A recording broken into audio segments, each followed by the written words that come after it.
Firman Tuhan hari ke-158, 7 Juni tahun 2025. Kitab Mazmur pasal 103 ayat 2-4. Perikop, kasih Allah. 158 tanggal 7 Juni 2025 diambil dari kitab Mazmur pasal 103 ayat 2 dengan yang keempat. Kasih Allah. Itulah perikop. Sebagai nats adalah sebagai berikut. Pujilah Tuhan hai jiwaku, dan janganlah lupakan segala kebaikannya.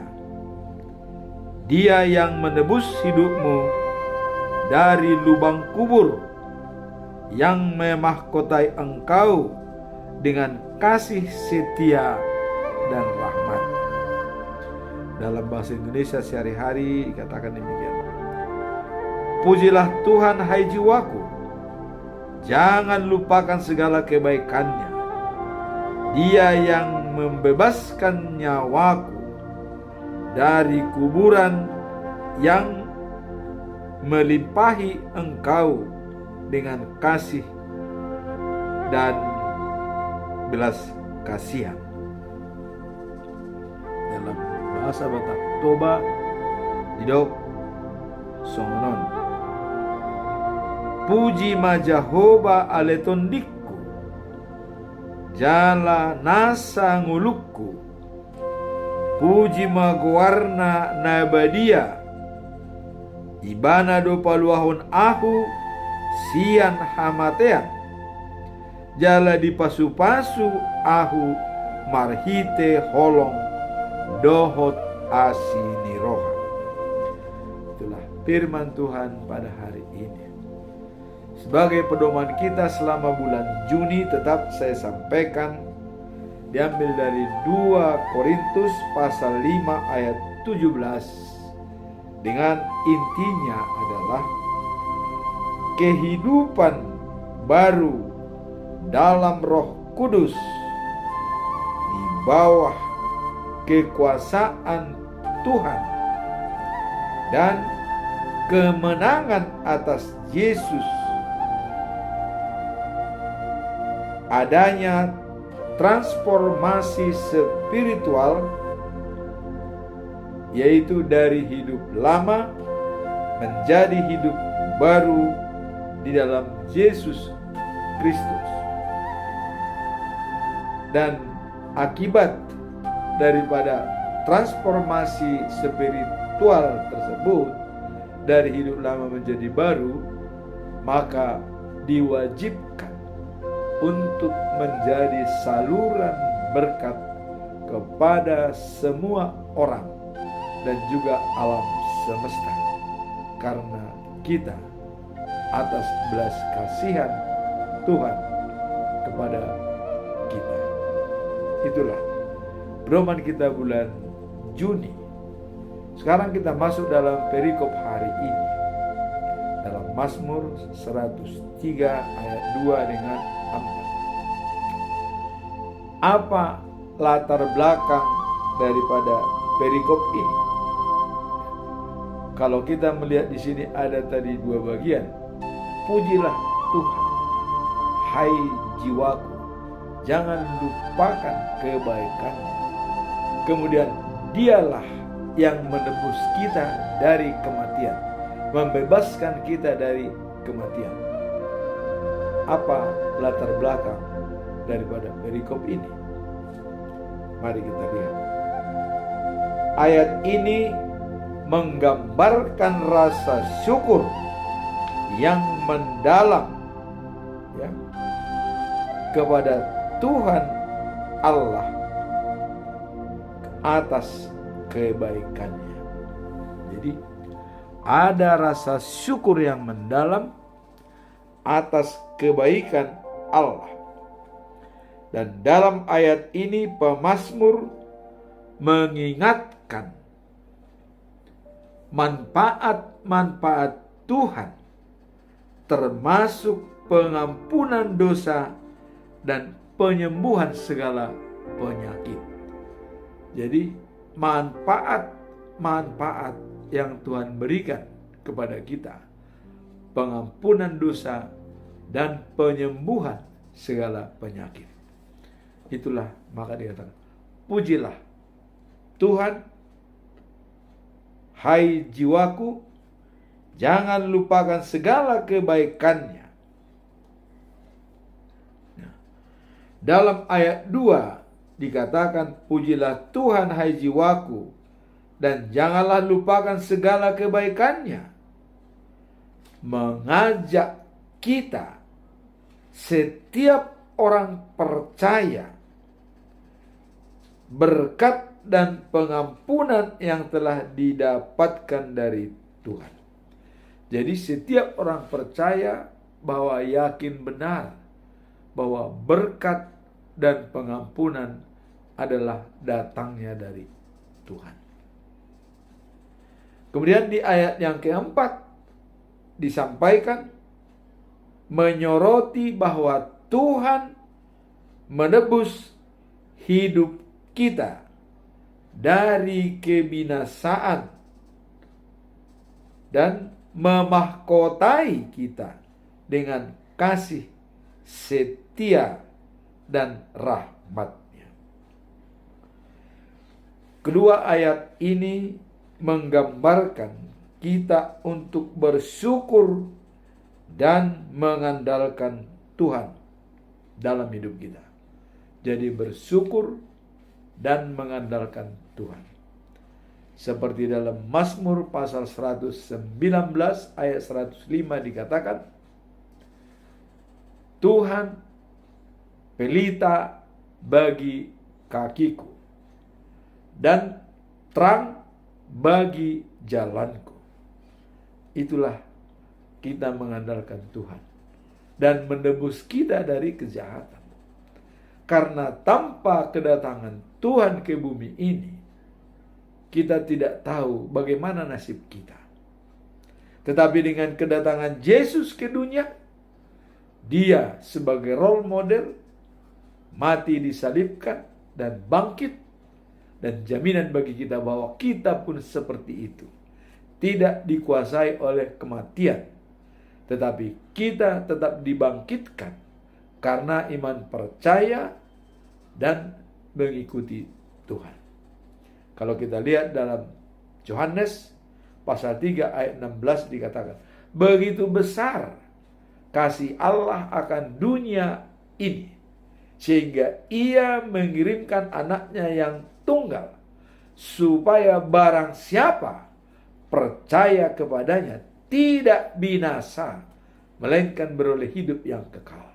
Jadi kedatangan Tuhan Yesus ke bumi adalah untuk menebus kita dan untuk menjaga kita agar tidak jatuh dalam dosa dan tidak binasa, tetapi menjamin kepada kita kehidupan yang kekal. Itulah maka Yesus selalu mengatakan, akulah jalan, kebenaran, dan hidup. Tak seorang pun sampai kepada Bapa tanpa melalui aku. Yohanes pasal 14 ayat 6 jelas dikatakan, Dialah jalan, kebenaran, dan hidup. Tidak ada sampai kepada Bapa tanpa melalui. Maka di sini dikatakan Dia adalah penebus kita dan membuat kita berdamai dengan Allah melalui Yesus Kristus. Nah, kalau kita lihat pernyataan daripada Allah sendiri dalam surat Yehezkiel pasal 33 ayat 11, apa dikatakan? Allah tidak senang kalau kita mati dalam dosa, tetapi senang kalau kita bertobat. Allah mengampuni, maka kehidupan kekal akan kita terima. Itulah mengenai latar belakang daripada perikop ini. Sekarang apa tujuan daripada perikop ini? Ya. Mari kita lihat. Tujuan ayat ini adalah mengajak umat Tuhan agar selalu mengingat dan bersyukur dalam segala kebaikan yang telah Ia berikan, termasuk pengampunan dan penyembuhan. Jadi pengampunan dan penyembuhan. Penyembuhan ini termasuk merawat hidup kita supaya bisa semua dikatakan dalam alam bawah sadar dan alam sadar kita bisa bekerja dengan baik. Itu harus disembuhkan. Kalau alam bawah sadar kita tidak sembuh, kita tidak bisa menjalankan hidup dengan baik. Jadi pengampunan dan penyembuhan. Penyembuhan di sini adalah memberikan kesehatan yang prima bagi kita. Itulah penyembuhan. Alam sadar dan alam bawah sadar. Alam sadar kita adalah panca indera. Alam bawah sadar kita adalah jantung, ginjal, hati, semua perangkat-perangkat yang ada di dalam yang tidak bisa kita monitor. Hanya Tuhan yang dapat memonitor pergerakan daripada alam bawah sadar kita, termasuk hubungan otak dengan jantung. Jantung memompa darah dengan sepanjang pipa-pipa darah kita 195 kilometer menurut analis daripada kesehatan. Jadi semua panjang pipa-pipa darah kita dalam tubuh itu 195 kilometer. Coba dialiri setiap detik tanpa berhenti. Coba bagaimana hebatnya Tuhan merawat diri kita, merawat alam bawah sadar kita, bekerja 24 jam, tidak pernah berhenti, tidak pernah minta istirahat. Begitu dia istirahat, selesai kita. Itulah dikatakan tadi bahwa Allah akan memberikan penyembuhan dan pengampunan. Nah, dalam konteks ini, pemazmur berkata, "Pujilah Tuhan, hai jiwaku, dan jangan lupakan segala kebaikannya." Ini adalah panggilan untuk merenungkan setiap berkat yang datang dari Tuhan, baik yang berkat terlihat maupun tersembunyi. Berkat yang terlihat adalah dalam alam sadar kita, tapi berkat yang tidak terlihat itulah alam bawah sadar kita. Dengan kuasa Tuhan menggerakkan jantung kita, menggerakkan otak, menggerakkan hati, menggerakkan ginjal, menggerakkan limpa. Semua konsepsi sistem saling berhubungan antara yang satu dengan yang lain. Disinilah pemazmur bilang kita perlu merenung, maka mengucap syukur dalam segala hal. Dalam setiap hidup kita, kita harus utamakan mengucap syukur. Mandok mau lihat itu di bata, ala dilihat dihitang ngolu sigan upari. Itulah yang perlu kita renungkan dalam hidup kita. Walaupun kita menghadapi kesulitan, tantangan, tapi kalau kita kembali merenungkan hal ini, kita tidak pernah akan mengeluh. Tidak pernah. Kita selalu mengucap syukur. Walaupun kita sulit mencari materi, uang, segala macam. Tapi kalau kita bandingkan dengan kasih Allah pada kita, dengan menggerakkan alam bawah sadar kita, tidak ada apa-apanya. Tidak ada apa-apanya kita. Disinilah, mari kita merenung kata pemazmur di sini. Dan ayat 4 dikatakan, Allah adalah yang menebus hidup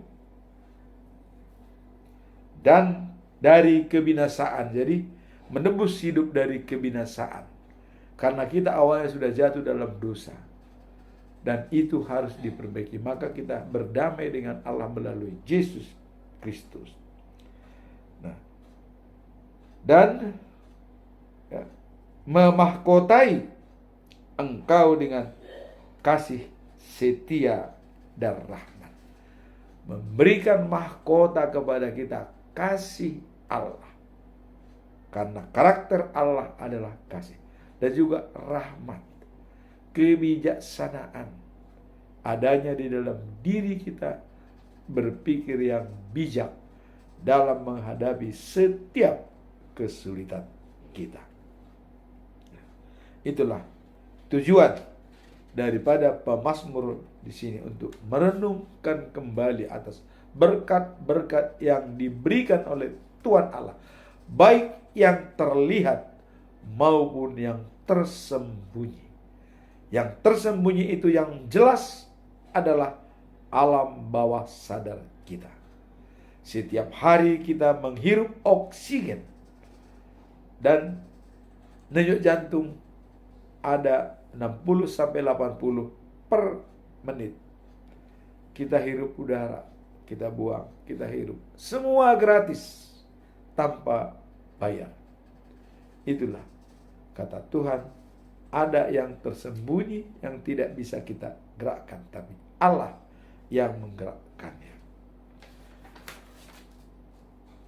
Nah, kemudian pendekatan ini mengajak kita untuk refleksi terhadap kasih dan anugerah Tuhan dalam hidup kita. Jadi bersyukur atas berkat yang kita terima dan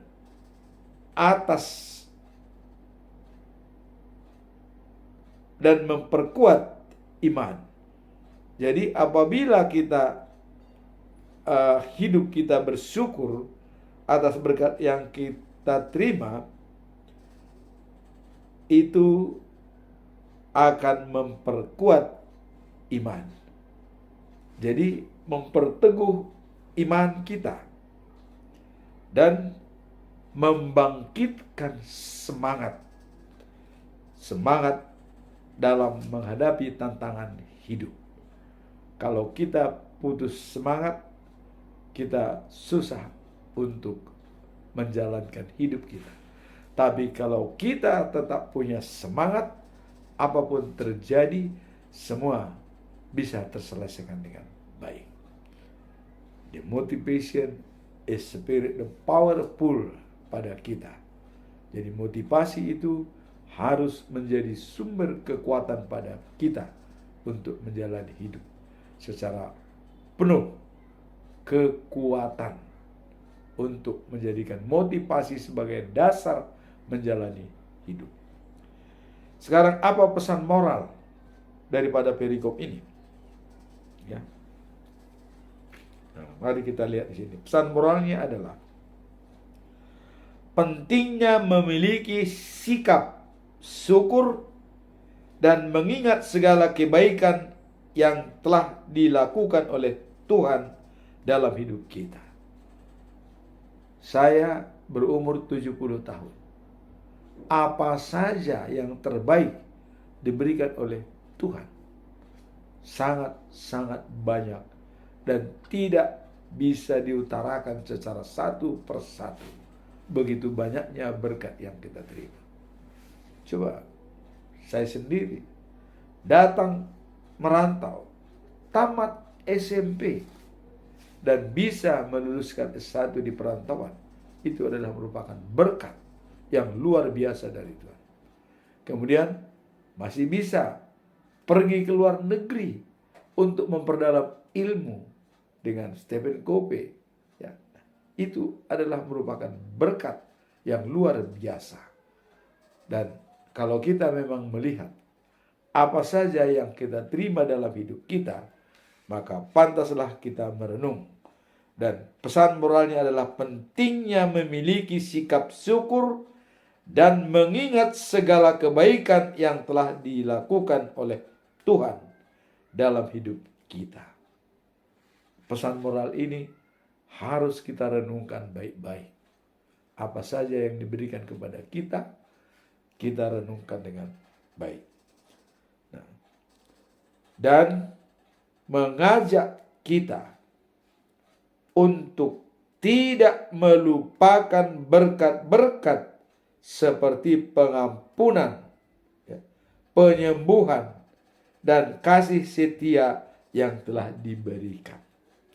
Tidak melupakan pengampunan, penyembuhan, dan kasih setia, termasuk membuat kita setiap hari bisa bernapas dengan baik. Itulah yang perlu kita renungkan dalam pesan moral pada hari ini. Nah, dalam hidup ini, untuk sehari-hari, ya, sering kita lupa atau berkat Tuhan, terutama di saat-saat sulit. Jadi kalau kita menghadapi kesulitan, kadang-kadang seolah-olah kita dilupakan Tuhan, padahal tidak. Kesulitan itu adalah cambuk bagi kita atau ujian yang harus kita hadapi dengan baik. Jadi kalau orang psikolog mengatakan stressing and energize. Kita stres, justru datang tenaga baru. Jadi harus sama dengan spiral. Spiral itu ditekan dan tekanannya lebih kencang. Ya. Tidak ditekan diam, tapi ditekan diam, menekan lebih kencang. Jadi ini pun dalam hidup ini adalah stressing and energize. Kalau kita menghadapi stres, keputusasaan, justru disitulah semangat kita semakin timbul. Karena kita mengandalkan Tuhan dalam hidup kita. Sekarang kita masuk dalam implementasi daripada perikop ini. Apa penerapan atau implementasi daripada perikop ini? Ya, bahwa selalu mengucap syukur dan jangan melupakan kebaikan Tuhan. Dan Tuhan adalah sebagai penebus kita untuk memberikan mahkota yang terbaik.